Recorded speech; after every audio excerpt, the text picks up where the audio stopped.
I have to make the assumption that it is in fact that very word, passion, that has driven you to the sport of eventing, and we'd like to know if that is true and when that happened and how it happened. Sure, Andrew. So if I think back to when I was really young, and I'm talking around under 12 years old, I used to love building cross-country tracks in my garden at home. And when we moved to Dainfern, I built quite a lot more around me. And so I was eventing on my own two legs before I even really knew it was eventing. I didn't know eventing really existed then. I was riding horses and I was doing some dressage and some show jumping at the riding schools, but eventing was not really a concept I understood. So I used to play as a kid and build the tracks and jump the water jumps and make my own little courses.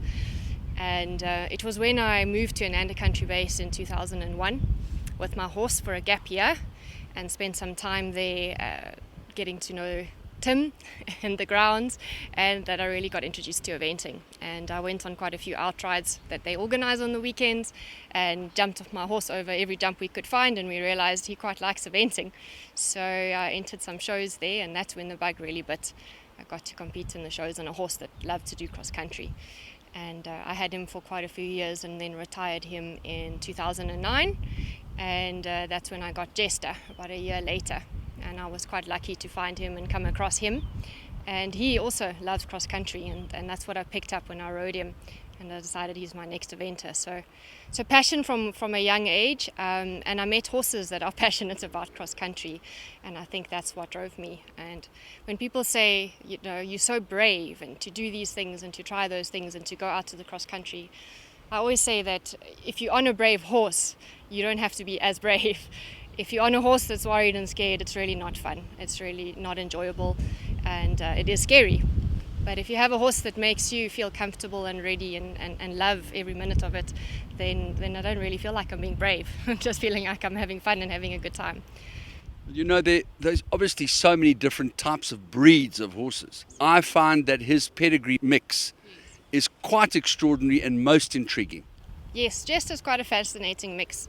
His mum was a thoroughbred and from some fairly okay racing lines.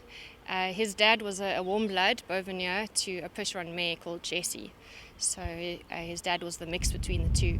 So he's really a mix of three breeds. And lucky for him, he got some really amazing qualities from all of the three breeds. So he's really got the steady nature of the Pusheron, and not stressed and flighty. But he's got the gallop of the thoroughbred and the keenness to win and want to do it. And very fortunately, an amazing show jump. I would say thanks to Bovinier for that. Extremely careful, always wanting to go clear. No matter where we are, he doesn't want to touch a fence. So I think in his whole entire career, we've probably had less than 10 jumps down. And when I'm talking a career spanning from 4 to 16 years, that's a long time to not knock many poles. So I'm very, very lucky to have a horse with all of those qualities in, and I think if you are a breeder, you don't really just get that off the first shot. He's really a great mix of all of the three. Of the three disciplines, they say the chain is as strong as its weakest link. Yes. If you had to pick one of the three disciplines, where do you think he's at his strongest? Strangely, is the show jumping. I can always rely on that to go clear. I always rely on that to take me up the places. The cross country, I can always rely on him to go clear and to go really fast. But I do think when that's been other people's undoing, the four pelts can really cost people a lot. That's always taken me up in the placings, and I never am very worried about going into the show jumping phase. I can go in relaxed, I can focus on my job. I don't know, he's there really to do his best and go clear no matter what. So I'm always grateful and thankful to him that he has that attitude and that nature. His weakest point is definitely dressage. It's something that doesn't come naturally to him. It's not something that I've also been extremely well trained in my years growing up and with all of my instructors. I'd say in the last 2 to 3 years, when I've moved over to Karen Keller, there's been a huge impact on our dressage, and really got him to really go to what his max level is and give me some really, really good tests and position me well going into the other two phases. You're a relatively young lady, and the venues that you've mentioned so far means one hell of a lot of money to travel. Whether you're pulling your own box or whether you're getting people to take you there, it's very, very onerous financially. Yes, I can absolutely agree with that.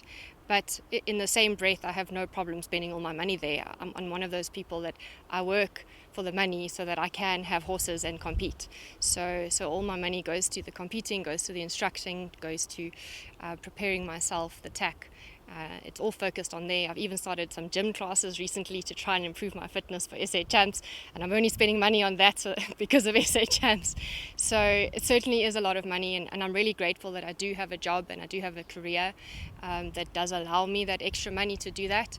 I know there's a lot of people around me in Joburg and the rest of the country that's just really not an option. You have to budget very carefully for the shows. They really are expensive. When you get up to the 3-star level and you're looking at $2,000 to $3,000 just for entry, that's not even transport or stabling or the groom. It's quite a lot of money. So I'm fortunate that I've got some money and I spend it all on that, and I have absolutely no bitterness or regret that that's where it goes. Do you ever think about who you have to beat, or do you just have to beat your own best time and your own best score? Is that how you philosophize the element of competition? So that's a very interesting one, because I think about it at every competition, and because we compete, we're competitive by nature, and you measure your result against other people. So it is always about the other people and where you finish up. But when I go into a competition, when I think about each phase, I put my head in a zone where I say, what do I want to achieve here? So in the dressage, what am I working toward? And am I trying to go for the frame, for the contact, for the engagement, for the corners? I've always got something that I'm working to really try and achieve in that specific test.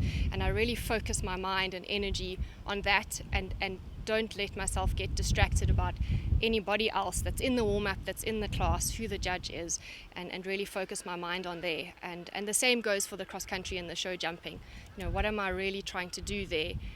What are my goals? What are my ambitions? What am I telling myself? And it's always about myself and my horse. It is hard though. It's a mental game. It is a conscious effort to put the rest of the competitors out of my mind, what they're doing, where they're going. It's very easy to get distracted if you watch around and they do something different to what your plan was in the cross country or in the show jumping. To not let that get to you, and you stay focused on what you know you need to do, what your horse needs to do, base it on your preparation and how you know you'll go best.